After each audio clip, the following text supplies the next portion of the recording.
கர்த்தருக்குள் மிகவும் பிரியமானவர்களே, இந்த அருமையான செய்தியின் வழியாக உங்களை சந்திப்பதிலே பெருமகிழ்ச்சி அடைகிறேன். வேதத்தை வாசிக்கலாம் வாங்க என்ற இந்த செய்தியின் வழியாக உங்களை நான் சந்திக்கிறேன். பிரியமானவர்களே, இன்றைக்கு நாம் 1 ராஜாக்கள் புத்தகத்தை நாம் பார்த்து கொண்டு வருகிறோம். அதிலே இன்றைக்கு என்ன பார்க்க போகிறோம் என்றால், சாலமோனுடைய ராஜாவினுடைய சரிவு, சாலமோன் அரசரின் சரிவு, அதை பற்றி பார்க்க போகிறோம். அதாவது 1 ராஜாக்கள் புத்தகத்தை நாம் 2 பெரும் பிரிவுகளாக பிரிக்கலாம் என்று சொல்லியிருந்தேன். முதல் பிரிவு ஐக்கிய அரசு, யூதாவும் இஸ்ரேலும் சேர்ந்த அரசு. சவுலும் அதைத்தான் அரசாண்டார். அதற்கப்புறமாக தாவீதும் அதைத்தான் அரசாண்டார். அதற்கப்புறமாக சாலமோனும் அதைத்தான் அரசாண்டார். பிரியமானவர்களே, அடுத்த 2வது பெரும்பிரிவு பிளவுற்ற அரசு. அதை நம்ம பார்க்கலாம். இப்ப முதலில் காணப்படுகிற ஐக்கிய அரசு என்ற பகுதியிலே பிரியமானவர்களே, அதை நாம் 3 பெண் பிரிவுகளாக பிரிக்கலாம் என்று சொல்லி, அந்த பிரிவு என்னவென்றால், சாலமோன் அரசராக நியமனம் செய்யப்படுதல். 2வது சாலமோன் அரசரினுடைய உயர்வு பார்த்து விட்டோம். அடுத்து 3வதாக சாலமோன் அரசரினுடைய சரிவு. இதைத்தான் பிரியமானவர்கள் இன்றைய நாளிலே பார்க்க போகிறோம். மிகவும் முக்கியமான ஒரு பகுதி. பிரியமானவர்களே, சரிங்க, நீங்க எல்லாரும் உங்களுடைய நோட்டு புத்தகத்தை எடுத்துக்கொள்ளுங்கள், பேனாவை எடுத்துக்கொள்ளுங்கள், குறிப்பாக வேதாகமத்தையும் நீங்கள் எடுத்துக்கொள்ளுங்கள்.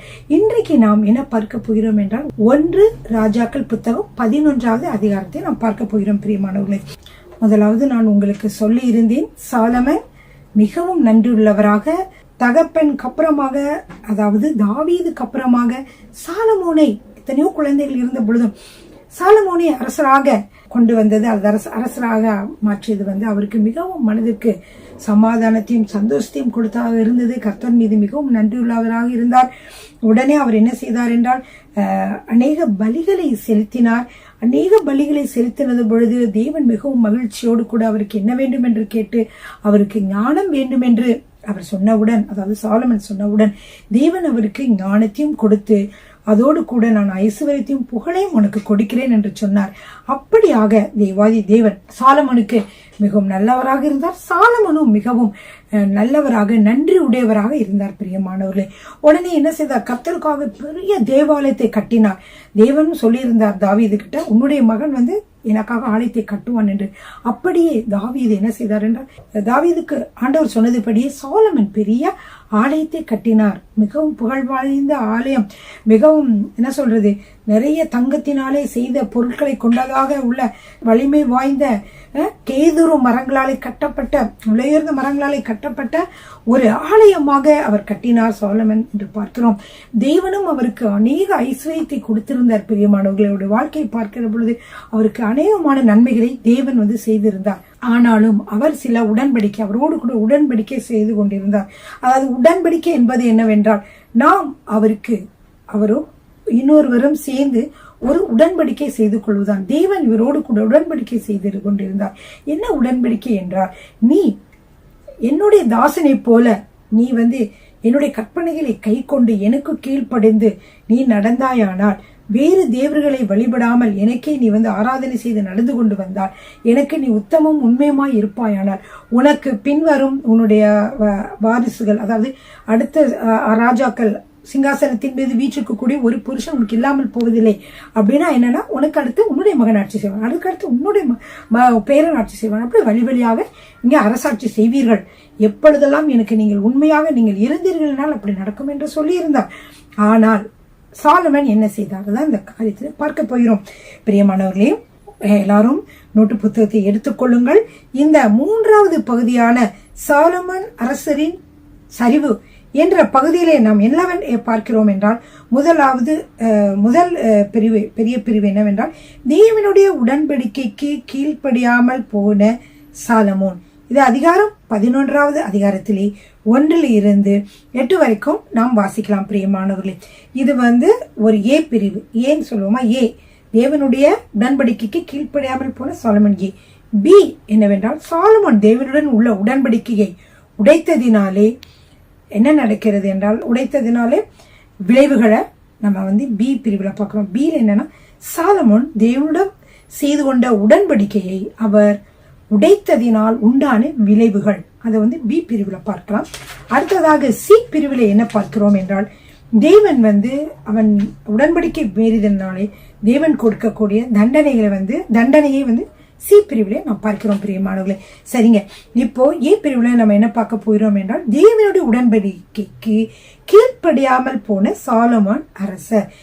பிரியமானவர்களே, 1 ராஜாக்கள் 11வது அதிகாரம் 1 வசனம். ராஜாவாகி சாலமோன் பார்வோனின் குமாரத்தியை நேசித்ததும் அல்லாமல் மோவாபியரும் அம்மோனியரும் ஏதோமியரும் சீதோனியரும் ஏத்தியருமாகிய அந்நிய ஜாதியாரான அநேகம் ஸ்திரீகள் மேல் ஆசை வைத்தான். ஆண்டவருடைய கட்டளைக்கு இவர் எப்படி எல்லாம் கீழ்ப்படியாமல் போக ஸ்டெப் பை ஸ்டெப்பா என்னெல்லாம் நடந்திருக்குன்னு நீங்க வந்து ஆராய்ச்சி பண்ணுங்க.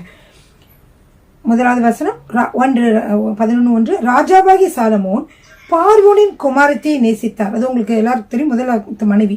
பார்வோனின் குமாரத்தியை நேசித்ததும் அல்லாமல் மோவாபியரும் அம்மோனியரும் ஏதோமியரும் சீதோனியரும் ஏத்தியருமாகிய அந்நிய ஜாதியாரான அநேகம் ஸ்திரீகள் மேல் ஆசை வைத்தான். ஆண்டவர் என்ன சொல்லி இருந்தாரு? 2வது வசனம் பார்ப்போமா. கர்த்தர் இஸ்ரவேல் புத்திரரை நோக்கி, நீங்கள் அவர்கள் அண்டைக்கும் அவர்கள் உங்கள் அண்டைக்கும் பிரவேசிக்கலாகாது. அவர்கள் நிச்சயமாய் தங்கள் தேவர்களை பின்பற்றும்படி உங்கள் இருதயத்தை சாய பண்ணுவார்கள் என்று சொல்லி இருந்தார். சாலமோன் அவர்கள் மேல் ஆசை வைத்து அவர்களோட ஐக்கியமாயிருந்தான். சரியா? அப்ப எத்தனை இது வந்து செய்த குறைகள் பார்த்தீங்கன்னா என்னன்னா, சாலமோன் வந்து பார்வோன் குமாரத்தை திருமணம் செய்திருந்தார். அதுவே பாத்தீங்கன்னா ஒரு அந்நிய பெண் அவங்களதான் அவங்க திருமணம் பண்ணியிருந்தா. இதுவே வந்து ஒரு யூத ஸ்திரியை திருமணம் பண்ணியிருந்தா, அவங்க வந்து இஸ்ரவேல் ஸ்திரியை திருமணம் பண்ணியிருந்தா, அவங்க அநேக அறிவுரைகளை சொல்லுவாங்க. நம்ம இப்படிலாம் வாழணும், இப்படிதான் நம்ம இருக்கணும், நம்ம இப்படிலாம் இருக்கக்கூடாது என்று அவங்க அந்த கணவருக்கு சில ஆலோசனைகளை அவங்க 2 பேரும் பரிமாறி இருப்பாங்க, சொல்லி இருப்பாங்க. ஆனா அவர் முதலாவது தேர்ந்தெடுத்ததே பார்வோன் குமாரத்தை அவர் தேர்ந்தெடுத்தார். அதனால பாத்தீங்கன்னா அவங்களுடைய கடவுள், அவங்களுடைய கொள்கைகள், அவங்களுடைய இதுபடி அவங்க என்ன செஞ்சாங்க, அவங்க அசட்டையாக இது வந்து கவனிக்காம விட்டுட்டாங்க. இப்ப 2வது வசனத்துல பார்த்தீங்கன்னா, கர்த்தர் இஸ்ரவேல் புத்திரரை நோக்கி, நீங்கள் அவர்கள் அண்டைக்கும் அவர்கள் உங்கள் அண்டைக்கும் பிரவேசிக்கலாகாது. அவர்கள் நிச்சயமாய் தங்கள் தேவர்களை பின்பற்றும்படி உங்கள் இருதயத்தை சாய பண்ணுவார்கள் என்று சொல்லி இருந்தார். சாலமோன் அவர்கள் மேல் ஆசை வைத்து அவர்களோடு ஐக்கியமாயிருந்தார். பிரியமானவர்களே, ஆண்டவரும் சொல்லி இருந்தார் என்ன, பிற அந்நிய ஜாதி பெண்களோடு, அந்நிய தேவர்களை வழிபடக்கூடிய பெண்களோட நீங்கள் கலக்க வேண்டாம் என்று சொல்லியிருந்தார். ஏன்னா அவங்க எப்படினாலும் என்ன செய்வாங்க, உங்களை வழிவிலக பண்ணுவார்கள். ஏனென்றால் ஒரு திருமண உடன்படிக்கையில் இருக்கிற பொழுது, ஒரு ஆணும் பெண்ணும் திருமண உடன்படிக்கையில இருக்கிற பொழுது அவர்களுடைய ஆத்மாவில அவங்களுக்கு வந்து ஒரு ஆத்ம பிணைப்பு ஏற்படுவதனாலே அவர்கள் என்ன செய்வார்கள் என்றால், கணவன் சொல்வதை மனைவி கேட்பாள், மனைவி சொல்வதை கணவர் கேட்பார். இதுல வந்து ஒரு இது கிடையாது, முடியாது, நீ சொல்றத நான் கேட்க முடியாது, நீ சொல்றத கேட்க முடியாது என்று சொல்லி சில நேரங்களில் வீம்பு பண்ணிட்டு இருப்பாங்க. எப்படியாவது சரி என்ன செய்யும், ஒரு ஸ்டேஜ்ல அந்த பெண் வந்து உங்களை வழிவிலக பண்ணி போய்விடுவார்கள். ஏன்னா உங்களுடைய ஆத்ம பிணைப்பு, அந்த பெண்ணுக்கும் அந்த ஆணுக்கும் ஒரு ஆத்ம பிணைப்பு உண்டாகிறது திருமணத்தின் மூலமாக. அதனால அவர்கள் உங்களை திருமணம் அல்லது தவறான உறவுகள் கொண்டிருந்தாலும் கூட இந்த ஆத்ம பிணைப்பு மூலியமாக அவர்களுக்குள்ளே ஒரு உடன்படிக்கை, ஒரு டை உண்டாகுது, அதாவது ஒரு பிணைப்பு உண்டாகிறது. பிரியமானவர்களே, இதுதான் வந்து இங்க வந்து முக்கியமான ஒரு விழுதலுக்கு ஒரு காரணமாக இருந்தது.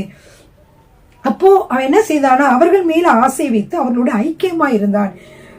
ஆசை வைத்து என்ன ஆகுது, கட்டாயமா அவங்களுக்கு இவங்களுக்கும் கனெக்ஷன், ரொம்ப ஐக்கியம். அப்ப அவங்கள திருப்திப்படுத்தணும்னு நினைப்பாங்க, அந்த பெண்ணுக்கு என்னென்னலாம் பிடிக்கும் அதெல்லாம் வாங்கி கொடுப்பாங்க.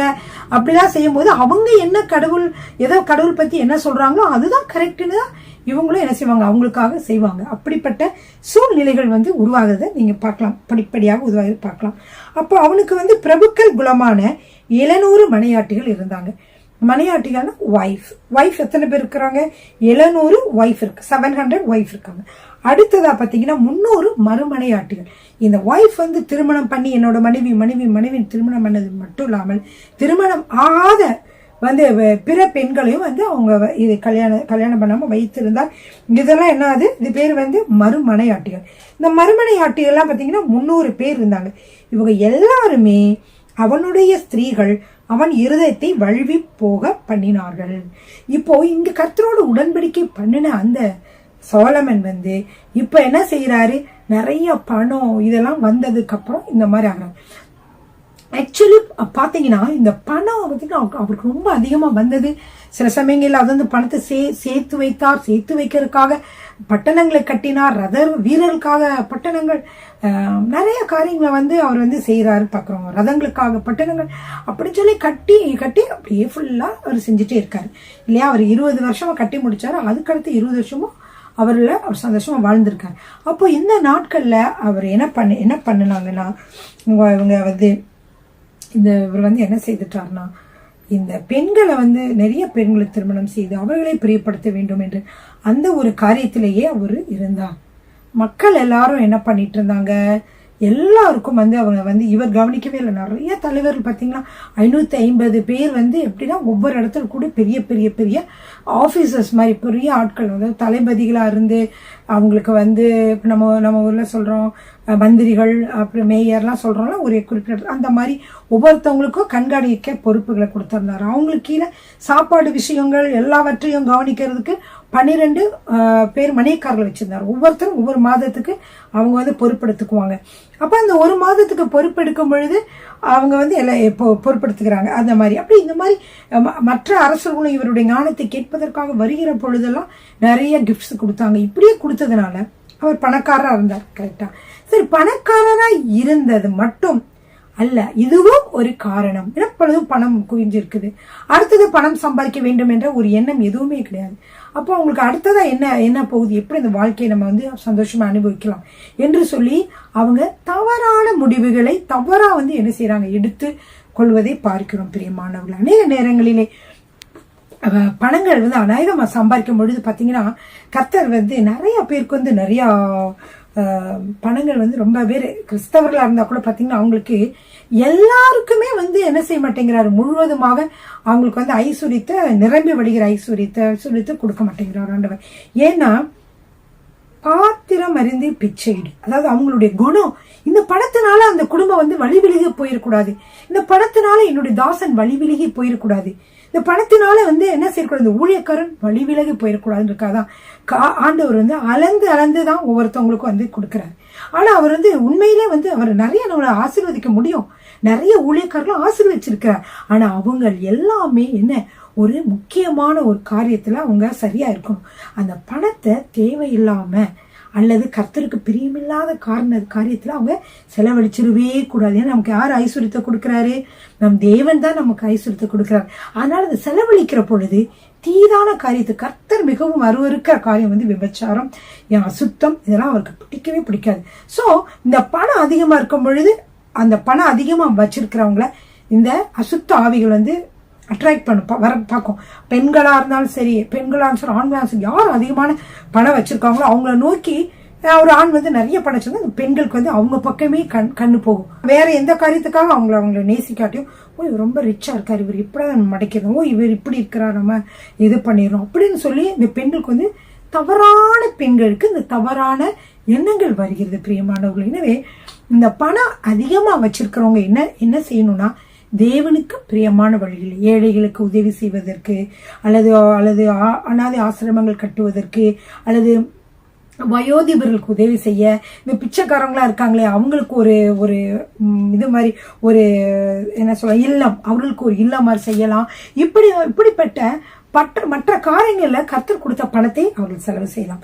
அடுத்ததாக பாத்தீங்கன்னா ஊழியத்திற்கு கஷ்டப்பட்டு கொண்டிருக்கிற அநேக ஊழியக்காரர்கள் இருக்காங்க. அவங்க ஊழியம் செய்வாங்க, ஆனா அவங்களுக்கு வந்து ஊழியத்துல வந்து ரொம்ப சிறிதற்கு பணம் இருக்காது. அவங்களுக்கு ஒரு வேண்டிய அளவுக்கு அவங்களுக்கு வந்து ஒரு அழைத்த அவங்க வந்து மாதத்துக்கு ஊழியத்தை நடத்துவதற்கு 10,000 ரூபாயோ அல்லது 20,000 ரூபாயோ ஏதாவது அவங்களால முடிந்த தொகைகளை அவங்க வந்து எக்ஸ்ட்ரா நமக்கு தேவைக்கு மிஞ்சி இருந்துச்சுன்னா அது என்ன செய்யணும், அந்த ஊழியக்காரங்களுக்கு கொடுத்து என்ன பண்ணணும், ஊழியத்தை அவங்க செய்யற ஊழியத்துக்குள்ள ஆசீர்வாதம்னா நமக்கும் தான்.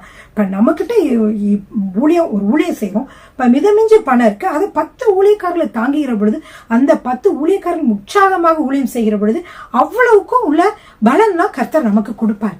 அதனால அந்த மாதிரி கரெக்டா செலவு செய்யணும். அதை விட்டுட்டு இது மாதிரி பெண்களுடைய விஷயத்துல பணத்தை செலவழிக்கலாமா, நமக்கு தான் நிறைய காசு இருக்கே, நம்ம அப்படி செலவழிக்கலாமா இப்படி செலவழிக்கலாமா என்று சொல்லி தவறான போக்கிலே போனால் அந்த தேவனுடைய ஊழியக்காரனை என்ன செய்வான், சாத்தான் வந்து எப்படியாவது அசிங்கப்படுத்தணும்னு நினைப்பான். அவனுக்கு அந்த ஊழியக்காரர் ஊழியம் செய்யறதே அவனுக்கு பிடிக்காது. அவனுக்கு எப்படியாவது அந்த ஊழியக்காரர் வந்து நம்ம குறையா காட்டிடணும் எல்லாரும் முன்னாடியும். அவன் எப்படி அவன் நிறைவாக்க முடியும்? அவன் அநேக ஆத்துமாக்களை ஆதாயப்படுத்துறான். அநேக என்னோட இருளான ராஜ்யத்துக்கு அவன் வந்து என்ன இருக்கான், ஒரு எதிரியா இருக்கான் அப்படின்னு சாத்தானும் அந்த ஊழியக்காரர் எதிரியா தான் பார்ப்பான். அப்படி இருக்கும் பொழுது அவங்க ஏதாவது ஒரு தவறு சின்னதா தவறு செஞ்சா கூட, தவறு செய்யாதவங்கள கூட அப்படியே பெருசா படம் போட்டு என்ன கட்டுவான், தவறு செய்த மாதிரி கட்டுவான். அப்படிப்பட்டதானே இந்த உலகம். அப்படி இருக்கும்பொழுது அவர்கள் ஏதாவது அந்த பண விஷயத்துலயோ அல்லது பெண்கள் விஷயத்துல தவறு செஞ்சா உடனே அதை அசிங்கப்படுத்தி கட்டிடுவோம். அவ்வளவு மோசமான சாத்தானுடைய காரியமா இருக்கனாலதான் நம்ம என்ன செய்யணும், தேவனுக்கு பயந்து கர்த்தருக்கு பயந்து அந்த பணத்தை செலவழிக்கணும். பணமும் ஒரு வேலைக்கு அதிகமா இருக்கிறது ஒரு காரணமா இருக்கலாம். ஏன் பாருங்க, இந்த உலகத்துல யாருமே இப்படி திருமணம் செய்திருக்க மாட்டாங்க இல்லையா? யாரும் இந்த மாதிரி 700 மனைவியில கல்யாணம் பண்ண முடியாதுக்கு எவ்வளவு செலவாகும். அத்தனை பெண்களையும் நம்ம கவனிக்கணும், என்னென்ன செய்யணும், எவ்வளவோ காரியங்கள் செய்யணும். ஆனா இந்த ராஜா வந்து அப்படிப்பட்ட ஒரு பணக்காரரா இருந்ததுனால கர்த்தர் கொடுத்த தாளந்துகளை, கர்த்தர் கொடுத்த ஐஸ்வர்யத்தை நாம் தவறாக நம்முடைய இச்சைக்காக பயன்படுத்தக்கூடாது. கர்த்தர் வந்து எதுக்காக அந்த பணத்தை வந்து நமக்கு கொடுக்கிறாரு, அதிகமான ஊழியக்காரர்களுக்கு நிறைய ஊழியத்தை நல்லா செய்யணும், நிம்மதியா என் மகன் ஊழியத்தை செய்ய வேண்டும் என்பதற்காக அவர் வந்து ஆண்டவர் வந்து சிலருக்கு வாரி வாரி இறக்கிறார். அந்த வாரி வாரி இறக்கிறவங்களையும் எல்லாருமே வந்து என்ன செய்வாங்கன்னா தேவனுடைய ஊழியத்தை அதிகமா செய்வாங்க. எத்தனையோ ஊழியக்காரர்கள் வந்து நான் கேள்விப்பட்டிருக்கேன். அவங்க எல்லாருமே அவங்களுடைய பணத்தை வந்து என்ன செய்யறாங்கன்னா ஊழியத்துக்கு தான், ஊழியம் சம்பந்தமான காரியத்திற்கு, சில வேளை பாடல்களை வெளியிடுவதற்கு சில ஊழியக்காரர்கள் வந்து அதன் மூலியமா தேவனுடைய நாமத்தை மேம்படுத்துகிறார்கள். சில பேர் பாத்தீங்கன்னா நிறைய என்ன சொல்றது, நிறைய வந்து ஆலயங்களை வந்து ஸ்தாபிக்கிறாங்க. இப்படிப்பட்ட காரியங்களை வந்து நிறைய வந்து நிகழ்த்துறாங்க. இதுக்காக தான் தேவன் என்ன செய்யறார், நமக்கு ஐஸ்வர்யத்தை கொடுக்கிறார். அதனால ஐஸ்வர்யத்தை செலவழிக்கிற பொழுது கர்த்தரை போய் நினைக்க வேண்டும். இதை வந்து இந்த காரியத்தை நான் செய்யறேனே, இது கர்த்தருக்கு பிரியமா, இது என்னோடனால வரல, ஏன் உலகத்துல எத்தனையோ பேர் இருக்காங்க, ஏன் மத்தவங்க எல்லாம் ஆசீர்வதிக்கப்படல, என்னை கர்த்தர் ஆசீர்வச்சிருக்காங்க, என்னை நம்பி இந்த பொருளை கொடுத்திருக்கிறார், என்னை நம்பி இந்த ஐஸ்வர்யத்தை கொடுத்திருக்காங்க, நான் இதை வந்து கரெக்டா கர்த்தருக்கு கணக்கு ஒப்புவிக்க வேண்டும், அதனால இந்த காரியத்தை நான் சரியா செயல்பட வேண்டும் என்று நம்ம நினைக்க வேண்டும். பிரியமானவர்களே, அதுதான் இங்க முக்கியமானது. ரெண்டாவது பாத்தீங்கன்னா அவன் என்ன செய்தான் என்றால், அவன் வந்து அநேக பெண்கள் மீது என்ன செய்தார், ஆசை வைத்து அவங்களோட ஐக்கியமா அந்த பெண்கள் மீது ஒரு ஆசை. இது வந்து என்னன்னா, ஒரு கணவன் ஒரு மனைவி இருப்பாங்க, அந்த மனைவி குழந்தைகள் குடும்பம் அப்படின்னு இல்லாம அடுத்த பெண்கள் மீது ஆசை வந்து இது வந்து சாத்தான் உண்டாக்கக்கூடிய ஒரு தந்திரமான வழி. எதுக்காக, நம்மளை விளைவிப்பதற்காக, நம்முடைய வாழ்க்கையிலே சரிவு உண்டாக்குவதற்காக. ஏன்னா அவன் 700 மனைவி வச்சிருந்தான், 300 மனைவி வச்சிருந்தாலும் கூட பாத்தீங்கன்னா அவனுடைய மகனுக்கு அப்புறம் வந்து யாருமே வந்து அரசாட்சியில உட்காரல. ஏன், இவன் செய்த தவறுதான். இப்ப இவன் என்ன செய்துட்டான், இவன் அநேக பெண்களை திருமணம் செய்வதன் மூலமாக அவன் ஒரு டோரை திறந்துட்டான். சாத்தான் உள்ள நுழைவதற்கு அவனுக்கு கதவை வந்து திறந்துட்டான். நம்ம வந்து ஜாக்கிரதையா இருக்கணும் இந்த காரியத்தும். இப்ப இந்த காரியத்தின் மூலமாக சாத்தான் உள்ள வருவதற்கு ஒரு வழி ஆகிவிட்டது. அப்ப அவன் உள்ள வந்தா அந்த பெண்களை வச்சு என்ன செய்துட்டான், இவனை வந்து வழி விலகி போக, அதாவது கர்த்தரை விட்டு வழி விலகி போக, அதாவது விக்கிரகங்களை வணங்கக்கூடிய, வேறு தேவர்களை வணங்கக்கூடிய ஒரு சூழ்நிலைக்குள்ளாக தள்ளிவிட்டான். அவன் சாலமன் வந்து வேற தேவர்களை வணங்குவதோடு அல்லாமல் வணங்குனா மோசமான வந்து என்னது இரத்த படிகளை செலுத்துகிற சில அஸ்தரோத் மற்ற மூலிக்கு நிறைய இது இருக்கு. அதுல எல்லாம் அவன் வணங்கி அந்த பெண்கள் சொல்வதை கேட்டு வணங்கினா, அதோடு இல்லாமல் அவங்களுக்கு ஆலயத்தையும் கட்டினான். இப்படிலாம் காரியங்களை வந்து என்ன செய்தான், சாலமன் செய்தான். பிரியமானவர்களே, அதனால்தான் அந்த செய்தி தான் நம்ம இப்ப பார்க்கணும். சரிங்களா? சரிங்க, பாருங்க. இப்ப என்ன சொன்னேன்னா 1ஆம் வசனத்தில் 3ஆவது வசனம் வரைக்கும் அவன் செய்த தவறு நம்ம வந்து பார்க்கிறோம். பிரியமானவர்களே, முதல் தவறு அநேக மனைவிகளை திருமணம் செய்தது. அது கூட பரவாயில்ல, அந்நிய ஸ்திரீகளை அவன் விவாகம் செய்தான். அடுத்ததாக பாருங்க, இந்த 4ஆவது வசனத்துல சொல்றேன், சாலமோன் வயது சென்ற பொழுது அவனுடைய மனைவிகள் அவன் இருதயத்தை அந்நிய தேவர்களை பின்பற்றும்படி சாய பண்ணினார்கள். அதனால் அவனுடைய இருதயம் அவன் தகப்பனாகிய தாவீதின் இருதயத்தை போல தன் தேவனாகிய கர்த்தரோட உத்தமமாய் இருக்கவில்லை. சாலமோன் என்னென்னலாம் செய்தான் பாருங்க. சாலமோன் சீதோனியரின் தேவியாகிய அஸ்தரோத்தையும் அம்மோனியரின் அருவருப்பாகிய மில்கோமையும் பின்பற்றினான். சாலமோன் தன் தகப்பனாகிய தாவீதை போல கர்த்தரை பூரணமாய் பின்பற்றாமல் கர்த்தரின் பார்வைக்கு பொல்லாப்பை செய்தான். எனவே வேறு தேவர்களை வணங்குவது கர்த்தருடைய பார்வைக்கு மிகவும் பொல்லாப்பாக இருக்கிறது பிரியமானவர்களே. அப்பொழுது 7வது வசனத்தில் அப்பொழுது சாலமோன் எருசலேமுக்கு எதிரான மலையிலே மோவாபியரின் அருவருப்பாகிய காமோசுக்கும் அம்மோன் புத்திரரின் அருவருப்பாகிய மோளோகுக்கும் மேடையை கட்டினான். இப்படியே தங்கள் தேவர்களுக்கு தூபம் காட்டி பலியிடுகிற அந்நிய ஜாதியாரான தன் ஸ்திரீகள் எல்லாருக்காகவும் செய்தான். அப்போ இந்த பெண்களை திருப்திப்படுத்த வேண்டும் என்பதற்காக இவ்வளவு காரியங்களும் ஆகிவிட்டது.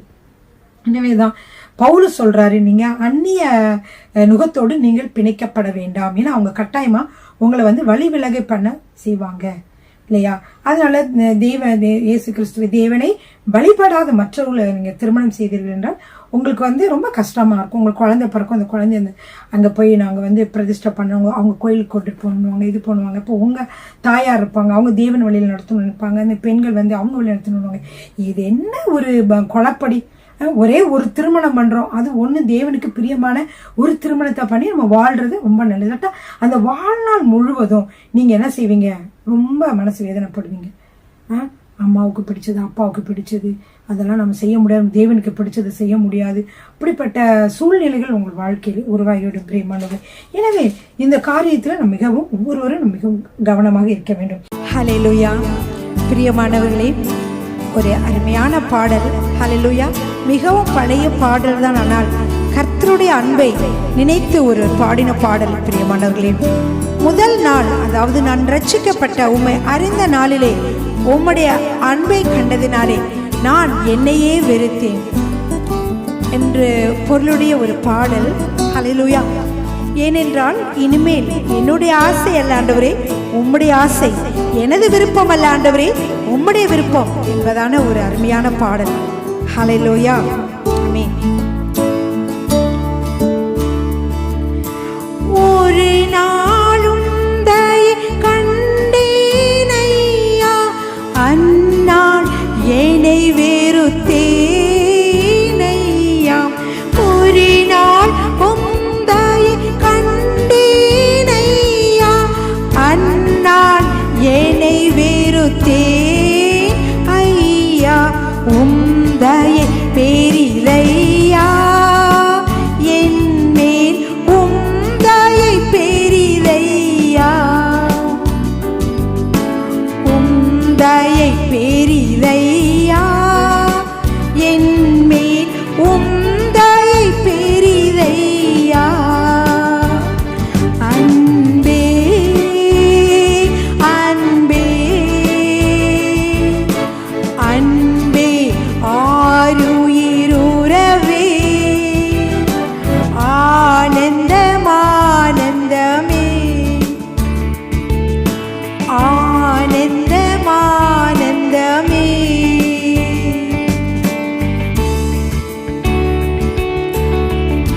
நான் பல நாட்கள் உம்மை அறியாமல் அலைந்தேன், ஆனால் உம்மை அறிந்த பொழுதோ நீர் என்னை அணைத்தீர். துரோகியாய் வாழ்ந்த என்னை கூட நீர் அணைத்தீர். ஹல்லேலூயா. ஆமென். அலைந்தேன் பல நாள் உம்மையும் மாறியா, மறந்தே திரிந்த துரோகியை.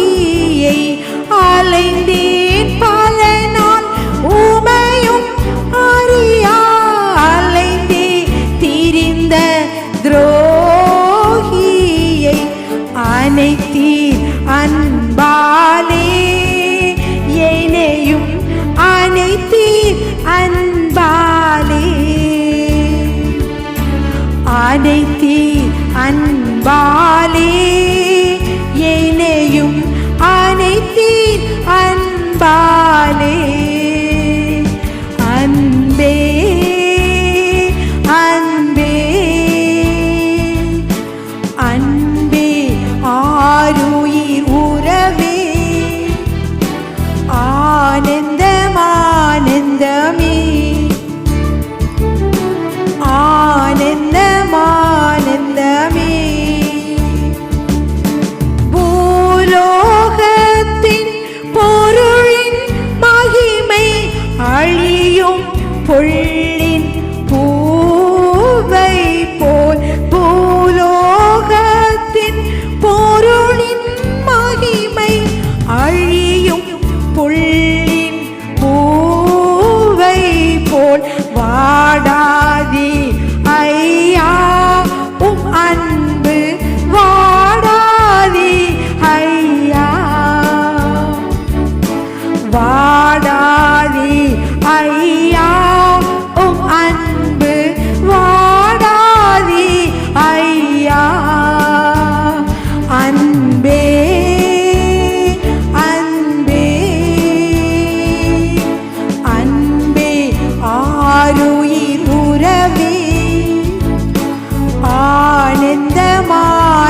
ஆனந்தமே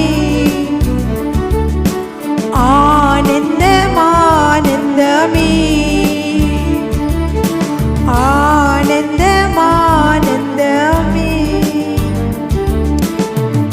பிரியமானவர்களே, உலகத்தில் உள்ள அநேகர் உங்கள் மீது அன்பு செலுத்தலாம். ஆனால் அந்த அன்பை எல்லாம் மறைந்தாலும் அந்த அன்பு கூட ஒரு நிபந்தனையோடு கூட தான். ஆனால் நாம் இயேசு கிறிஸ்துவனுடைய அன்பு, நாம் துரோகிகளாக இருந்த பொழுதே நம் மீது அன்பு கொண்டு அவர் நமக்காக இரத்தம் சிந்தி நம்மை பாவத்திலிருந்து விடுதலையாக்குவதற்காக அவர் இரத்தம் சிந்தினார். பிரியமானவர்களே, அவருடைய அன்பு எப்பொழுதுமே உங்களுடைய வாழ்க்கையில் இருந்து அது வாடவே வாடாது. ஹல்லேலூயா, ஆமீன். ஓ இயேசு உமதன்பு எத்தனை பெரியது, ஆகாயம் பூமி மலை ஆளிகளுக்கெல்லாம் பெரியது. ஆகாயம் பூமி மலை ஆளிகளுக்கெல்லாம் பெரியது. ஓ இயேசு உமதன்பு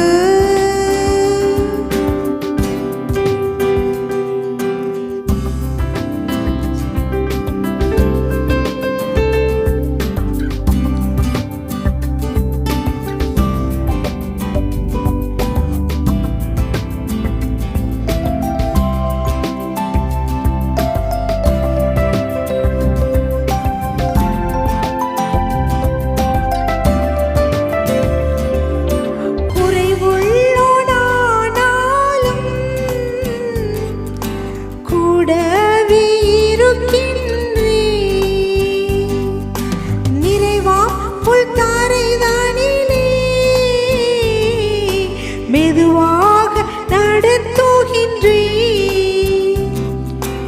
இறைவனாம் இயேசு எல்லாவற்றாலும் திருப்தி ஆக்குகின்றே, திருப்தி ஆக்குகின்றே. ஓ இயேசு உமதன்பு எத்தனை பெரியது,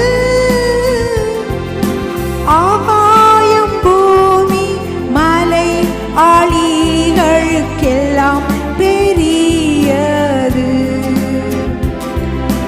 ஆகாயம் பூமி மலை ஆளிகளுக்கெல்லாம் பெரியது. ஓ இயேசு உமதன்பு இருளாம் பள்ளத்தாக்கில் மருகி நடந்தாலும் ஆரும் எந்தன் மேய்ப்பராய் ஆரோக்கில் இருப்பதாலும்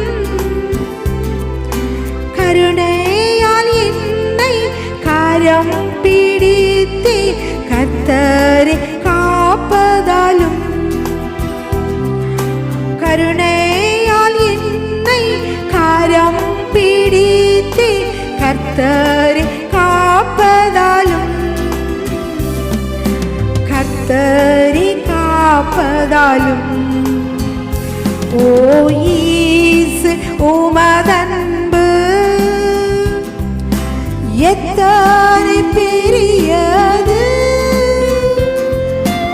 ஆகாயம் பூமி மலை ஆளிகளுக்கெல்லாம் பெரியது.